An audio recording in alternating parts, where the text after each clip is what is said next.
Sunburn के बारे में आपने सुना है, धूप में स्किन का काला होना, पर क्या आपने कभी सन पॉइजनिंग के बारे में सुना है, यानी सूरज का एक्चुअल जहरीला प्रभाव जो कि आपके शरीर में हो सकता है। और एक 60 टन का मेटेरॉइड यानी स्पेस से आया हुआ एक रॉक जो कि आसमान से गिरा था, ये किसी फिल्मी घटना से कम नहीं है जो कि एक्चुअल में हुआ था। और क्या आप ऐसे पत्थर पे चढ़ना चाहोगे जो कि दो पत्थरों के बीच में अटकी हुई है, और अगर आपके हाथ से एक प्लेट गिरा और प्लेट गिरने के बाद ऐसा स्ट्रेट रूप से टूटा, तो आपके हाथ से एक ऐसी चीज हुई है जिसकी चांसेस 1 in a million है। So let's begin. Fact number 14, हमारे ब्रह्मांड में एक अजीब सा गैलेक्सी है जिसका नाम है टैडपोल गैलेक्सी। ये आप देख सकते हो टैडपोल गैलेक्सी को, और ये बाकी गैलेक्सियों से बहुत अलग है। इस आकाश गंगा के आप मेन पार्ट को देख सकते हो, और इसका एक टेल है जो कि निकला हुआ है, और इसका जो टेल है वही 2,80,000 लाइट ईयर्स लंबा फैला हुआ है। गैलेक्सी की जितनी चौड़ाई है उससे 2 गुना ज्यादा चौड़ाई इसके टेल की है। फैक्ट नंबर 13, धरती का कोई भी इंसान जब स्पेस में जाता है तो उसको 50 से 60 करोड़ रुपए का एक कपड़ा पहनना पड़ता है जिसको कि स्पेस सूट कहते हैं। तो उससे रिलेटेड एक सवाल है जो कि आपके मन में शायद कभी नहीं आया होगा कि स्पेस सूट को अगर आप देखोगे तो यहाँ पर एक ग्लास रहता है और उनका पूरा हैंड ग्लव से भरा रहता है। तो मान लो कि वो बस मून पे वॉक कर रहे हैं और उनके नाक में खुजली होने लगी, ऐसा मानो, तो वो तो क्योंकि सूट पहने वो तो खुजला नहीं पाएंगे, और क्योंकि घंटों उनको रहना पड़ता है तो इररेजिस्टेबल खुजली हुआ तो कैसे उसको इच करेंगे अगर यहाँ खुजली होगा तो उसका आंसर ये है कि उसका मैकेनिज्म बिल्ट इन रहता है सूट के अंदर। बॉडी के किसी भी पार्ट में इचिंग हुई तो वाइब्रेशन के जरिए इच को मिटाया जाता है, यानी इन सब चीजों को सोच समझ के ही स्पेस सूट को बनाया गया है। और अगर आपने पहले से चैनल को सब्सक्राइब किया हुआ है तो एक बार वीडियो के नीचे चेक कर लो कि बेल आइकन ऑन है कि नहीं है तो ऑन कर लो ताकि अगली अमेजिंग वीडियो आपके फोन में सबसे पहले पहुंच जाए। और अगर आपने अभी तक चैनल को सब्सक्राइब ही नहीं किया है तो सब्सक्राइब करके बेल आइकन जरूर ऑन कर लेना। फैक्ट नंबर 12, एस्ट्रोनॉमी की दुनिया में एक सेइंग है कि a star can be torn into pieces, यानी ब्रह्मांड में ऐसे भी इवेंट होते हैं जिसमें तारा टुकड़ों में टूट जाता है। और ये किसकी बात की जाती है पता है? इसको आप लिटरली देखो इस वीडियो में। अगर कोई ब्लैक होल किसी स्टार को निगले तो इस घटना को TDE कहा जाता है, टाइडल डिस्ट्रप्शन इवेंट। मान लो यहाँ पर कोई ब्लैक होल है और यहाँ पर कोई तारा है, तो ब्लैक होल कभी कभी तारा के बहुत क्लोज आ जाता है, या फिर तारा ब्लैक होल के बहुत क्लोज आ जाता है। अब ब्लैक होल यूनिवर्स के लिटरली साइंटिफिक दानव होते हैं। तो ब्लैक होल जब किसी तारे को खाता है, सक करता है, तो तारा लिटरली पीसेस में बट जाता है। और हमारे ब्रह्मांड में ये जो TDEs है ये कहीं ना कहीं होते रहते हैं। जब से आपने इस वाले फैक्ट को सुना है 1-2 मिनट, इसी दौरान ब्रह्मांड में मिलियंस ऑफ TDEs हो चुके होंगे। फैक्ट नंबर 11, क्या आपने कभी स्पेस क्यूजीन के बारे में सुना है, यानी स्पेस का फूड मेन्यू? देखो, एयरप्लेन का खाना किसी को पसंद नहीं है। कोई भी आपके घर में अगर एयरप्लेन में रेगुलरली ट्रैवल करता होगा तो उसे आप पूछ लेना कि अंकल या मामा या चाचा आपको क्या प्लेन का खाना का टेस्ट पसंद आया, तो वो कहेंगे नहीं। तो असल में इसमें एयरलाइन कंपनी वालों के कुक में कोई गलती नहीं है, वो जो शेफ है उसमें कोई गलती नहीं है। गलती जो है वो विज्ञान की है। जितना हम धरती के सतह से दूर जाते हैं उतना हमें आर्टिफिशियल इन्वायरमेंट मेंटेन करना पड़ता है। आर्टिफिशियल इन्वायरमेंट मतलब क्या? मतलब यही कि प्लेन जहां पर उड़ता है वहां पर -70 डिग्री सेल्सियस होता है, लेकिन प्लेन के अंदर कितना होता है? 15-16 डिग्री। उसको मेंटेन करना पड़ता है, उसके पीछे कई मशीन्स लगे रहते हैं। तो ऐसे कंडीशन में टेस्ट बर्ड्स का इफेक्टिवनेस कम हो जाता है, यानी जीव काम ठीक से नहीं करता है। तो यही चीज स्पेस में भी होती है। अब जो एस्ट्रोनॉट स्पेस में 90 दिन 80 दिन बिताते हैं उनका टेस्ट बर्ड्स पूरी तरह से खराब हो चुका होता है, उनका जीव का टेस्ट बर्ड्स पूरी तरह से चौपट हो चुका होता है। तो जो स्पेस क्यूजीन है ये स्पेस का एक स्पेशल मेन्यू होता है जो कि इन सब चीजों को देख के बनाया जाता है। यानी एक सिंपलेस्ट एग्जांपल आपको दूं तो अगर किसी को खाने में मसाला पसंद है और मसाला का उतना ही अमाउंट अगर आप स्पेस में डालोगे तो टेस्ट कम आएगा। तो स्पेस के लिए अलग मसाले होते हैं जिससे कि उनको टेस्ट फील हो खाने का। एस्ट्रोनॉट्स का लाइफ कितना कूल होता होगा, है ना?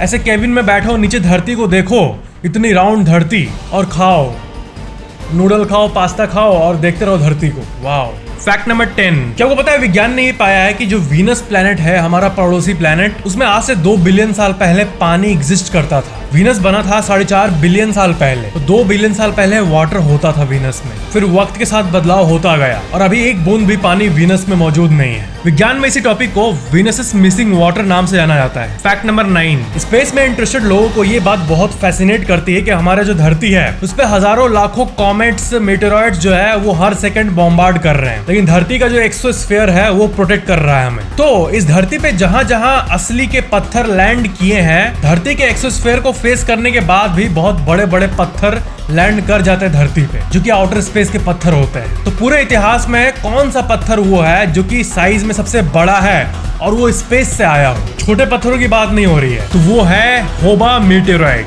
ये पत्थर और ये पत्थर जिस जगह रखा हुआ है, जो कि है होबा वेस्ट नमीबिया में, वो शुरू से लेके आज तक इसी जगह पे है, उसको मूव नहीं किया गया है। कार्बन डेटिंग से ये पता चला है कि ये मेटेरॉइड 80,000 साल पहले धरती पे लैंड किया था और 80,000 सालों से उस जगह पे वो वैसे ही का वैसे ही है। और बाद में उसके चारों तरफ, जैसे कि आप देख सकते हो, सिटिंग स्टोन्स को बना दिया गया इसको देखने के लिए। ये 60,000 किलो यानी 60 टन का है। अब सबसे बड़ा सवाल, इस मेटेरॉइड में क्या क्या है? अगर ये स्पेस से आया है तो किसका बना है? क्या इसमें कुछ मैजिकल एलिमेंट्स है, कुछ नोवेल एलिमेंट्स जो धरती पे नहीं है? तो इसके एनालिसिस से ये पता चला कि ये 84% आयरन है। इस पूरे पत्थर का कॉम्पोजिशन बताऊं तो 84% आयरन और 16% निकल और थोड़ा सा कोबाल्ट, जो कि ये बताता है कि धरती पे जो एलिमेंट्स है वही सब चीजें स्पेस में अवेलेबल है। और क्योंकि ये हमारे सोलर सिस्टम का ही है तो इसका कॉम्पोजिशन धरती में मौजूद जो मेटल्स या मिनरल्स है उससे मेल खाता है। हाँ, अगर ये किसी दूसरे यूनिवर्स के पार्ट या फिर दूसरे सोलर सिस्टम से आता तब शायद हमें कोई नोवेल एलिमेंट मिलता, जो कि अभी तक नहीं पाया गया है। एक चीज देखो, इस पे आप ध्यान देना एक बार, एक थॉटफुल सी बात है, इस पे आप एक बार ध्यान दो। जो आपने पीरियोडिक टेबल पढ़ा है, 118 एलिमेंट्स जो है उसी से हमारा ब्रह्मांड बना है। यानी हमारा ब्रह्मांड ज्यादा कॉम्प्लेक्स नहीं है देखा जाए तो। जितना विज्ञान ने पता किया अभी तक, तारों को एनालाइज किया, गैलेक्सीज को एनालाइज किया है, ऐसा नहीं है कि हमें रोज रोज कोई नया नोवेल एलिमेंट मिल जाए। अगर रोज एक भी एलिमेंट मिले वैज्ञानिकों को तो एक साल में 365 एलिमेंट मिल जाने चाहिए, लेकिन इतने सेंचुरीज के बाद भी 118 एलिमेंट्स ही मिले हैं। और ये बात थोड़ी सी पच नहीं रही है। आप लोगों में से जो डीप थिंकर्स होंगे वो ये समझ पा रहे होंगे कि हमारा यूनिवर्स इतना सिंपल तो नहीं हो सकता है कि हम लोगों को कम मिला हो, 118 ही मिला हो। लेकिन कई वैज्ञानिक इसको भी थियोराइज करते हैं कि हमारे यूनिवर्स में 1 मिलियन से भी ज्यादा एलिमेंट्स हैं, अनडिस्कवर्ड एलिमेंट्स, ऐसे एलिमेंट्स जो कि हमारे सोलर सिस्टम और इनफैक्ट मिल्की वे गैलेक्सी से भी लाखों लाइट ईयर्स दूर हो और जिसका हमें कोई अंदाजा हो ही ना। लेकिन फिलहाल प्रेजेंट में रियलिस्टिकली बोलूं तो 118 एलिमेंट ही वैज्ञानिकों को मिला है। फैक्ट नंबर 8, इमेजिन करो आपके साथ एक ऐसा कोइंसिडेंस हो गया कि आप प्लेन से गिर गए और आप गिरे डायरेक्टली एक ज्वालामुखी के अंदर जिसके अंदर लावा है। तो आप इस सवाल का आंसर दो कि क्या उस लावा में आप डूब जाओगे पूरी तरह से? लावा का आप जो भी वीडियोस देखते होंगे उसमें आप देखे होंगे कि वो लिक्विड है, तो कॉमन सेंस यही कहेगा कि उसमें गिरने के बाद आदमी गल जाएगा। लेकिन साइंटिफिकली एक बात का आपको आइडिया होना चाहिए। किस बात का? इस बात का कि लावा का जो डेंसिटी होता है वो ह्यूमन बीइंग के बॉडी से 3 गुना ज्यादा होता है और पानी के मुकाबले उसका विस्कोसिटी 1 मिलियन टाइम्स ज्यादा होता है। इसका सिंपल भाषा में मतलब ये है कि आपका शरीर लावा में गिरने के बाद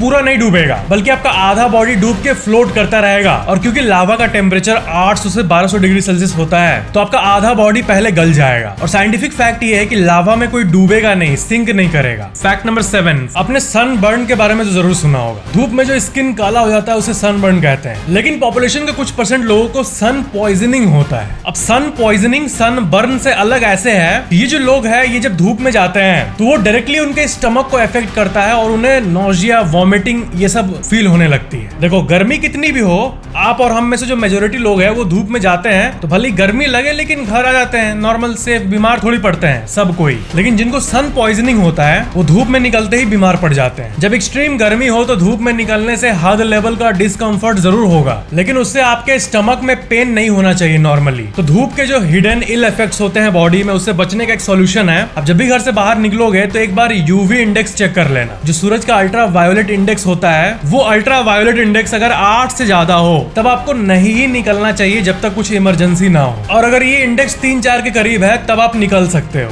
8 से ऊपर का यूवी इंडेक्स खराब होता है। फैक्ट नंबर 6, धरती को सूरज का चक्कर लगाने में 365 दिन लगते हैं, जिसे कि नॉर्मली 1 साल कहा जाता है। पर क्या आपने कभी गैलेक्टिक ईयर के बारे में सुना है? गैलेक्टिक ईयर का मतलब होता है 22 करोड़ साल। और गैलेक्टिक ईयर वो समय होता है जितना हमारा सौर मंडल, जो पूरा सोलर सिस्टम है, जितने समय में वो मिल्की वे का चक्कर लगा लेता है। यानी पूरा गैलेक्सी घूम रहा है और हमारा सोलर सिस्टम जो है वो मिल्की वे के सेंटर के ब्लैक होल का चक्कर लगा रहा है। और एक चक्कर लगाने में 22 करोड़ साल लगते हैं और इसे ही टेक्निकली गैलेक्टिक ईयर कहा जाता है। और क्योंकि होमो सेपियंस, इंसान जब से धरती पे आए हैं तब से करीब 3 लाख साल ही बीते हैं। यानी 22 करोड़ साल कहाँ और 3 लाख साल कहाँ। यानी अगर ये मिल्की वे का सेंटर है तो हम बस इतना ही खसक पाए। अब ये पूरा रिवॉल्व होने में 22 करोड़ साल लगेंगे। फैक्ट नंबर 5, पैसिफिक ओशन में एक एक्चुअल पॉइंट है जिसका नाम है the great Pacific garbage patch. और ये पैसिफिक ओशन का वो पॉइंट है जहां पर लाखों किलोमीटर तक गार्बेज पड़ा है। 16 लाख स्क्वायर किलोमीटर तक गार्बेज फैला हुआ है। ये है धरती का समुद्र और ये है वो एरिया वर्ल्ड मैप पे जहां पर ये द गार्बेज पैच मौजूद है। ये देखकर बहुत ही अजीब लगता है कि समुद्र का इतना बड़ा एरिया, लाखों किलोमीटर का एरिया गार्बेज के लिए जाना जाता है।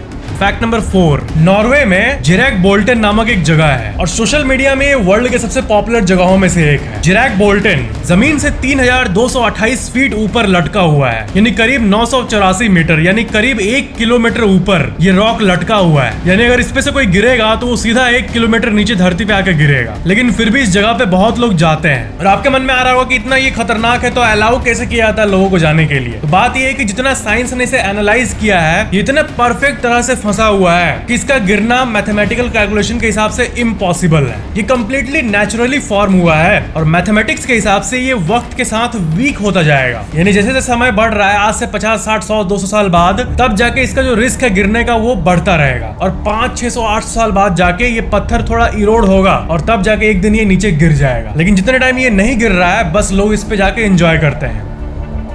इस पे मैं नहीं चढ़ने वाला। फैक्ट नंबर 3, समुद्र के किनारे जो रेत होता है उसका कलर तो आपने देखा ही होगा। आपको जान के हैरानी होगी कि इस पूरे धरती पे सिर्फ 4 ऐसे जगह है जहां पर जो रेत का कलर है वो नॉर्मल सैंड का कलर नहीं है बल्कि ग्रीन कलर है। हवाई में एक बीच है पापाकोलिया बीच, यहाँ पर ग्रीन सैंड मिलता है। टेलोफोफो बीच वो गुआम में मौजूद है। इक्वाडोर में प्यूंटा कॉर्मोरेंट बीच और नॉर्वे में हॉरिंडाल बीच। ये ग्रीन कलर एक मिनरल के चलते होता है जिसे कहते हैं ओलिविन, और ये ओलिविन मिनरल बहुत ही रेयर है, इसलिए ये 4 जगह पे ही पाया जाता है। फैक्ट नंबर 2, एस्ट्रोफिजिसिस्ट जेसन वैंग ने एक बहुत ही अमेजिंग सा काम किया। दूर जो तारे होते हैं आसमान में, उसके चारों तरफ एक्सोप्लैनेट्स घूम रहे कि नहीं, इसको फाइंड करने के लिए कई मशीन्स उस तरफ पॉइंटेड रहते हैं। अब क्या है कि दूर के जो तारे होते हैं उसका चक्कर कोई प्लैनेट्स कई साल में लगाते हैं। जैसे कि सूरज को धरती 1 साल में चक्कर लगाता है। ऑन एवरेज ज्यादातर एक्सोप्लैनेट्स 10 से 15 साल में लगाते हैं। तो मैं आपको एक ऐसा फुटेज अभी दिखाऊंगा जो कि सिर्फ 10 सेकंड का होगा, लेकिन वो फुटेज बनाने में 17 साल लग गए हैं। 2003 से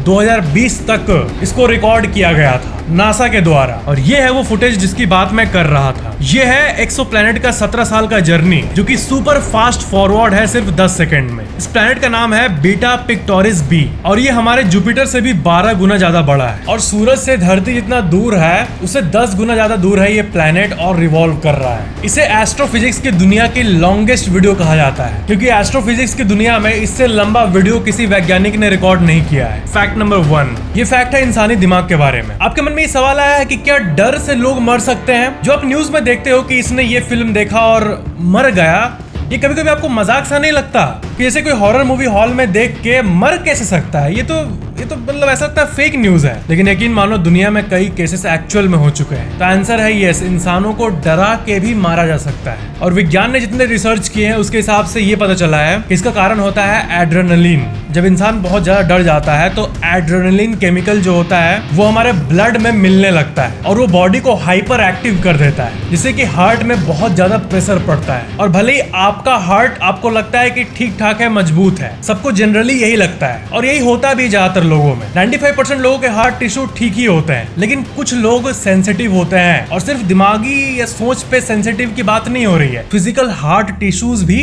सेंसिटिव होते हैं। और मान लो किसी सेंसिटिव इंसान को आपने कुछ मूवी दिखा दिया या बहुत डरा दिया तो एड्रेनलिन केमिकल के चलते उनको हार्ट अटैक आ जाता है। इसलिए ऐसे जो सेंसिटिव लोग होते हैं ना, उनके साथ मजाक कम ही करना ठीक होता है। याद रखो, दुनिया में 5% ही लोग ऐसे हैं जिनका हार्ट हाइपर सेंसिटिव होता है, लेकिन इनको प्रोटेक्ट करने की जिम्मेदारी हम 95% लोगों में है ना?